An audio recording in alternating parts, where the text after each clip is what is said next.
Welcome to another episode of the CPG Guys podcast. Our co-hosts, Shri Rajagopalan and Peter V.S. Bond, explore how brands and retailers engage with consumers online, in-store, and everywhere in between. And now, here are Shri and Peter. Hello, everyone, and welcome to another episode of the CPG Guys podcast. I'm one of the aforementioned CPG guys. My name is Peter V.S. Bond.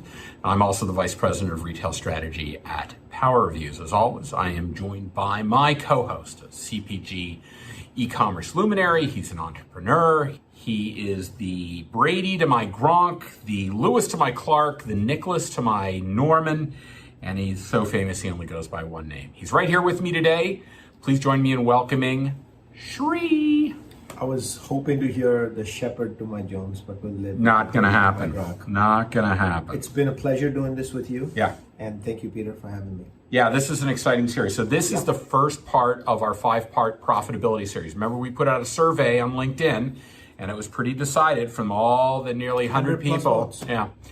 That profitability was what you wanted us to explore. So we're going to dig into this in a 5-part series. Part 1 is about the Econometrics. We're going to have Shri walk us through a sample pro forma at the end of this episode, and it's going to be really powerful.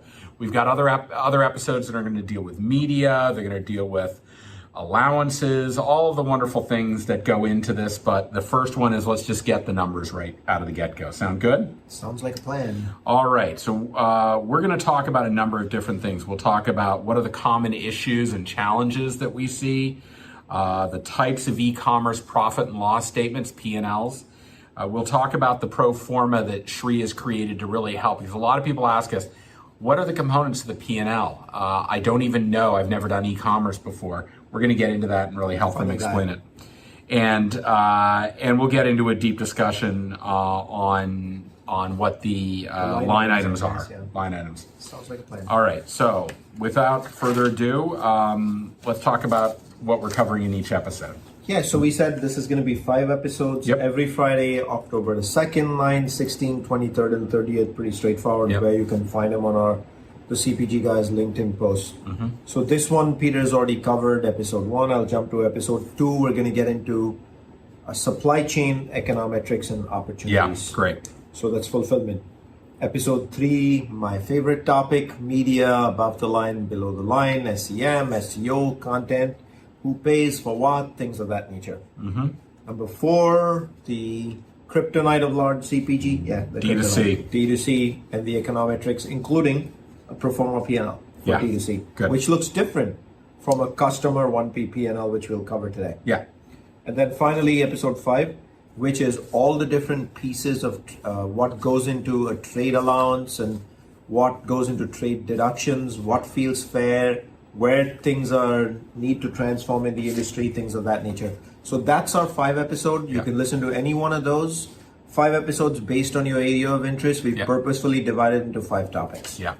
So let's get to today's issue, which is the basic econometrics.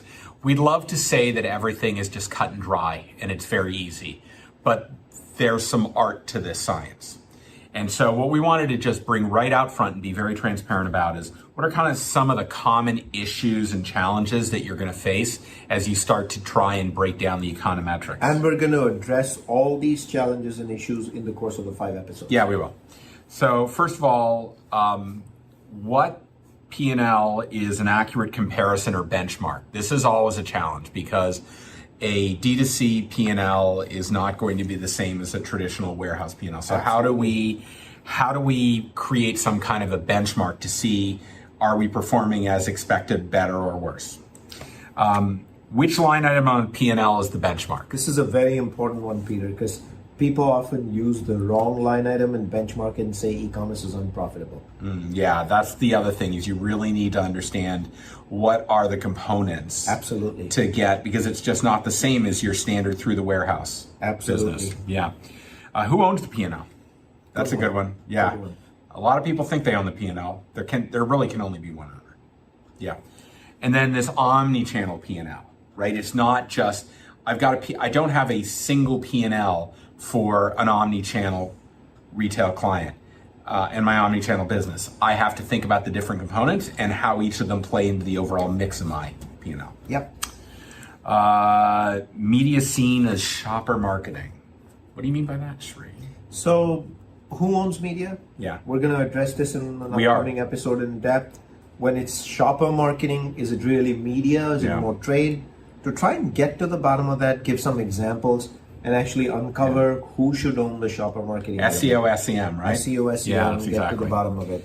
And then, of course, there's allocations for media. Another one that's very challenging. I firmly believe, Peter, that TV, print, radio, they all help e-commerce. Yeah, they do, because I know when I'm sitting there watching something and I see it, I grab my iPad and oftentimes I look, I find it, and I buy.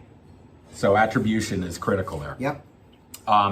And then there are obviously the sales team related costs and charges. Yeah. So chargebacks for not meeting SLAs on shipping, damages, other things like that. Sure. You're used to them in brick and mortar. Why should you not expect them to exist in e-commerce? Right. And then don't think you're going to get into D2C without CapEx. Right. There are investments. You can't avoid it. This is not an easy world, and you're going to have to invest in it, and you have to think about it differently and what it produces for you. So things like creating content, the search engine optimization to make sure people can see it. Not only that, but on retail media, particularly search engine marketing, to be able to make sure that they're getting the glance views you need to actually convert. The analytics and the tools, because if you just put it out there and hope that it goes well and you're not measuring it, you're probably not doing justice to your brand.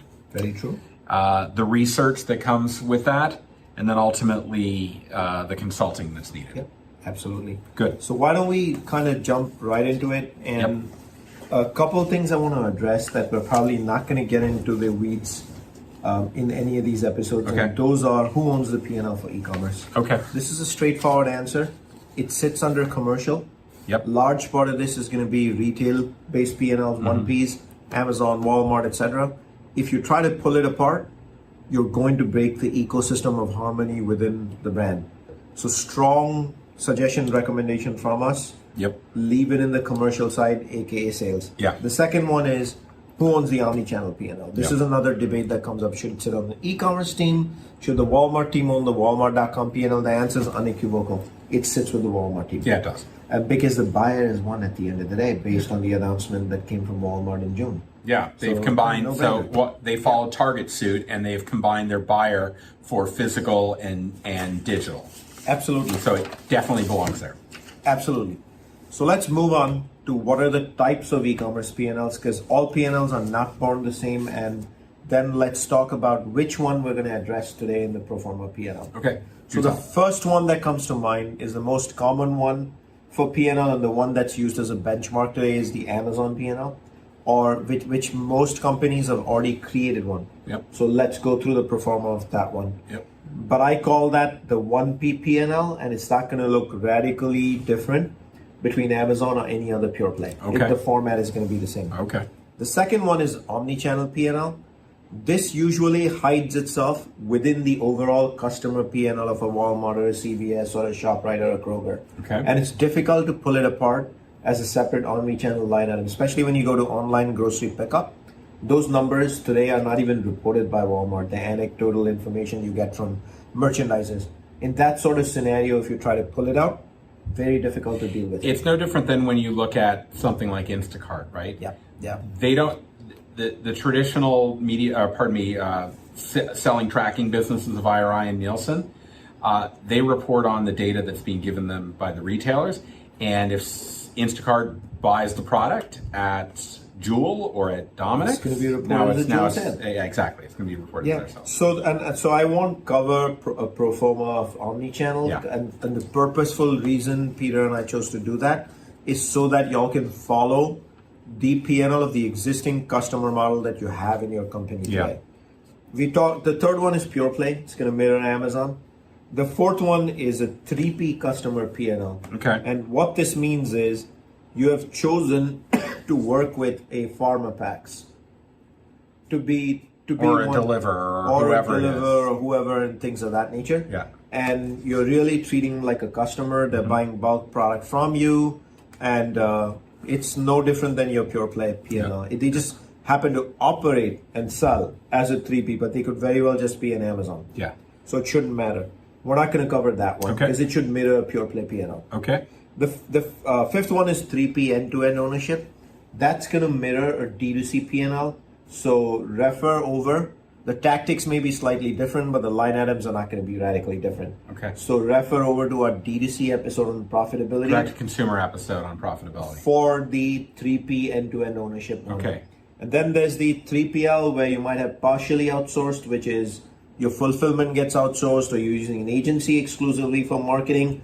Different pieces are not outsourced, but not all of it. Yeah. And that P&L is going to be a very complicated one. Yeah. Because when the moment you outsource pieces of the formula to someone else, the question you got to ask yourself is, what's the end objective? Are you treating your 3P as a test and learn? In which case you don't have to really drive yourself and obsess over what is the line item P&L. But the moment you decide finally what your step is, we've already talked about pure play and a full end-to-end ownership. Once you make the decision, you use one of those. Okay.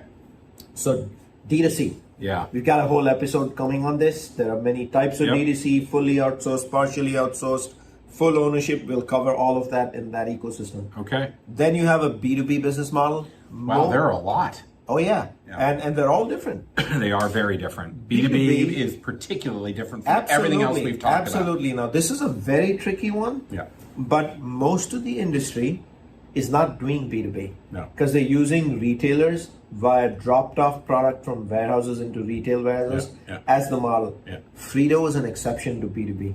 Okay. And all of a sudden, a Kellogg's is another exception to my knowledge, and so is Unilever. Yeah. But the numbers are small. And so it's big in the alcohol. It's big in the alcohol because of the trade and regulations. Anyone who doesn't know, there are tied house laws. It just simply refers to the fact that there are legal governance over the distribution of alcohol between the manufacturer, the distributor, and the retailer, and the separation of monies. There's a lot of complexity. Just Google tied house laws and you'll learn a lot about it. Absolutely. And so B2B we're not going to cover, because if this was if you're referring to the electronics industry, that would be the primary pro forma we would cover. Yeah. But that's not the case here. Things are not sold in components, parts, ingredients. Finally, many times I've heard, I want a single all-encompassing e-commerce P&L. Okay. Honest, from the heart answer to that question is this is very difficult to do. Yeah. Because all of a sudden you're combining pure plays, which look different from omni-channel. How do you tease out the e-commerce component from an omni-channel retailer? So, because you have to report it on your Form 10K, and analysts are now asking the question, how big is your e-commerce business? You have to create one. You don't have choice. You're going to have very good accuracy in your pure play P&Ls because you're supplying directly into a warehouse. Yeah. You're going to have some reasonable level of accuracy in your omni-channel customers. Yeah. You're going to be 100% accurate in your D2C. Yeah. You're going to be mostly accurate in your 3P. But now you're dealing with 100% accuracy, mostly accurate, reasonable accuracy, and that's how you're going to report it out. You don't have a choice. Okay. So that's how that comes together. But it's individual P&Ls simply being added up. Very good. So why don't we jump now, Peter, into the most common one. Okay, what's that? Which is the 1P P&L, aka the Amazon customer P&L, also known as the pure play P&L. Yeah, it's really where most brands start, right? Get onto Amazon, be on the biggest marketplace in the country. That's where you need to have a presence. And if you're selling to them your best products and they're going through the warehouse, that's the 1P model. Absolutely. Yeah, so well said, well summed up, Peter. Okay. So if you're looking at the screen right now, folks, we've just put up the P&L. It's on the screen. And if you're listening to this on the podcast, just go to CPGGUYS.com. We'll have a link specifically to the e-commerce section and you'll find all of these documents. But what we're looking at is an e-commerce pro forma. Absolutely. So let's cover the line items and let's talk through some of these line items and why they exist and why they're important, why you benchmark them. Okay. The first line item is going to be your gross revenue. Yep. This is coming from a purchase order. For the simplicity's sake, I'm just going to use Amazon. You refer to this as an Amazon P&L. Right. But it really is a customer 1P P&L. So this is the POs coming in from Amazon and an aggregation. PO is a purchase order, right? A purchase order, I'm sorry. We always use acronyms. No more acronyms. We're going to try and avoid those. So purchase orders coming in from Amazon, Yep. nothing more than a gross aggregation of those. This Sure. is the gross revenue or the revenue you recognize on the books. Yep. Why is this important? Do you need this metric? Yeah, because this is the externally reported That's what they pay you. number for share or category. Yeah. And this is how you're going to benchmark it for your strat plan, and hence you absolutely need it, but it's mainly for external benchmarks. Okay. And then comes trade allowances, Ah, yes. which can be many and large in number in terms of line items. And Peter, we covered it in episode 5, Yeah. which is an in-depth review of what are the different types of trade allowances, Yes. who should pay, do things belong. At the surface level, what I just want to cover off in this pro forma P&L, these line items could be trade co-ops for listing, aka listing fee, promotional allowances. They could be chargebacks for supply chain, subscribe and save, which I personally will tell you belongs in loyalty. But please do hear our episode no. on this. Yeah, Sri and I are in agreement. This is a below the line investment because you are building loyalty for your brand. If any brand manager worth their weight should be agreeing that that's where they should be investing against what appears to be retail and trade, but really is brand building. Absolutely, Peter. No debate there. And Yep. then there could be one or two other line items Sure. called e-commerce fees, distribution fees. But please do go refer to our episode on Episode this where 5. we've covered this in much more detail. Yep. Episode 5, Peter? Episode 5. All right, so that's your trade allowances. And then you have returns. Yeah. And Peter, what do returns convey to you? Returns to me are the issue of where a lot of brands lose money, particularly in apparel. Apparel is most fraught with returns because people they don't know what the right size is. And the more that you can educate a consumer as to the fit of a product on the PDP, the lower your returns are. But you have to calculate that in because if the consumer sends it back, there's a cost to doing that, a cost to restocking it, and expect the retailer to charge you some kind of an assessment against that. Absolutely, Peter. So thank you for calling that out. So simply put, gross revenue Yep. minus your trade allowances, Right? minus your returns Yep. is your net revenue. Yeah.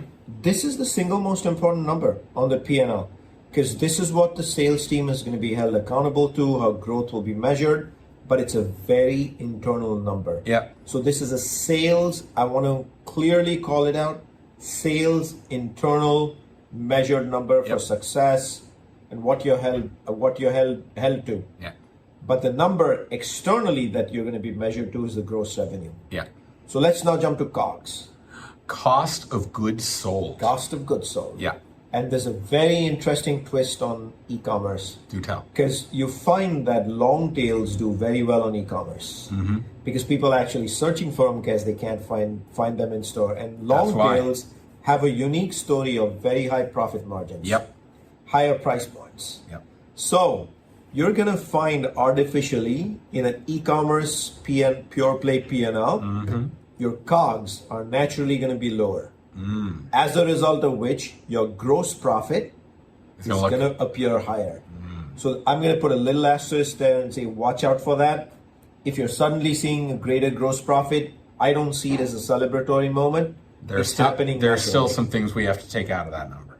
Absolutely. Yeah. So watch out for that. So then comes transportation, and transportation. And it's not just the old days of I put the pallet in the retailer's warehouse and I walk away. Yeah, because we talked about chargebacks coming in the trade allowance already, so we've got those complications.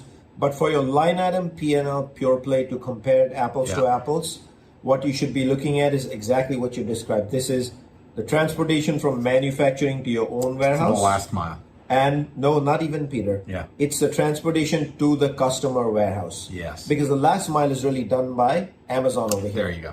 And this usually could be an allocation of the national transportation, or I've also seen P&L models, Peter, where they call out the exact transportation costs for the Amazon P&L or okay. pure play in this system.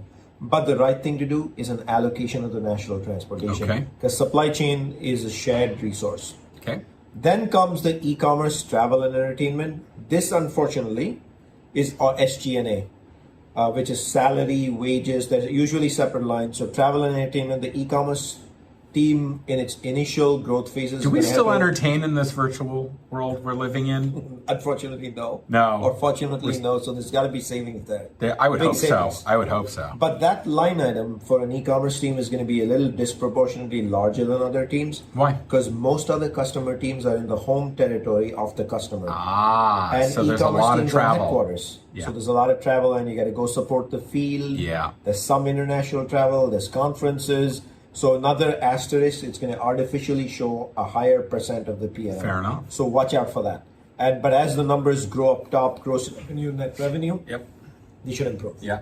Then comes salary and wages, which is definitely going to show an unfair tilt, as in it's expensive. Because if you have a team of 20 people supporting e-commerce and your gross revenue is 100 million, you got a Walmart team that's delivering 400 million in net revenue with a team of 20. The e-commerce teams looks too expensive. So how do we deal with this? And then we've talked about this in the past, Shri, with respect to whether it's an organization or a process. If it's more process driven and I have people from other departments that are part of this, is that getting loaded into salary and wages in any way? It is, because if you're supporting the omni-channel team and they get credit for the sale, you're automatically taking the burden of cost, but you're not getting the benefit of the sale on your gross revenue. Got it. So the only way, Peter, this can be overcome is education. Okay. So let me start up top again. Yep. Gross revenue minus trade allowance minus returns gives net revenue. Internal most single important benchmark. Weekly sales calls, monthly sales calls. This is the number. That's net revenue.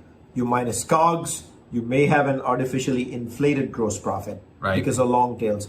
Then you minus transportation, T&E, salary, wages. You may have a lower customer P&L because you have artificially inflated expenses. Okay. But to me, the most important benchmark you are measuring to see if your Amazon P&L is dilutive or incremental or stays neutral is this line item, customer P&L. Okay. And by the way, the benchmark that you compare this against is not against a single individual customer's brick and mortar P&L, because Amazon is a lot of things. Yep. And its shoppers are not coming just from mass or just from drug, they're from everywhere. So you benchmark it to your national sales P&L. And a common error I observe is comparing it to a brick and mortar customer P&L only. So national sales P&Ls and everything. You got it. That's the blended mix. Okay. That's the blended mix, because Amazon is a blended mix. Some other line items that you'll see below this as you get into net margin are marketing and advertising, which should include everything from retail media in the marketing mix, the Google SEM, Google Ads, the whole Google ecosystem. Nowadays I even see Bing. The non-working media fees such as agency fees, design fees, consulting by marketing agencies, things of that nature, and the national allocations for services, IT support before you get into net margin and then depreciation and things of that nature. This is kind of like the pro forma P&L for an Amazon team or a 1P customer P&L to use, with the customer P&L line item being the most important part. All right. Wow, Shri, that is a very detailed analysis of how the pro forma P&L should be broken down, all the components that contribute to it, all the components that you need to consider in getting to that customer P&L. And what I heard very clearly is the only thing you should benchmark that customer P&L to is the national blended number. You got it. For the P&L. You got it. Absolutely. That is the benchmark. That's what people should be obsessing about, comparing and talking accretive or dilutive. Now, we understand that this first episode had a lot of material, and we really got into the weeds, but we needed to do that to set the framework for the rest of our series. The next 4 parts are going to be really interesting. It's going to be less about this pro forma and more in detail about what we discussed, but I think we set the stage for all of that to unfold. Absolutely. I'm looking forward to the other 4. All right. Let me remind you all that you can find our content at CPGGUYS.com. We'll have a direct link to the pro forma and all of the slides that we are using. All of that will be available to you. And don't forget to go to Apple Podcast Store, scroll down past the episodes to when you see those 5 big stars, move your cursor to the one all the way on the right. That would be the 5th star. We'd love that. But I like 5 stars. I like 5 stars. I'm a big 5-star guy. When I was a kid in India, I grew up eating a chocolate called the 5-star bar. Well, I think that's what you'll make Sri happy. You'll make him remember the good old days. Anyhow, thank you all for joining us, Sri, as always. Thank you, Peter. Thanks for being my partner on this, and let's get ready for episode 2 Looking in forward. the series, Profitability. Thanks, everyone. Take care. Thank you.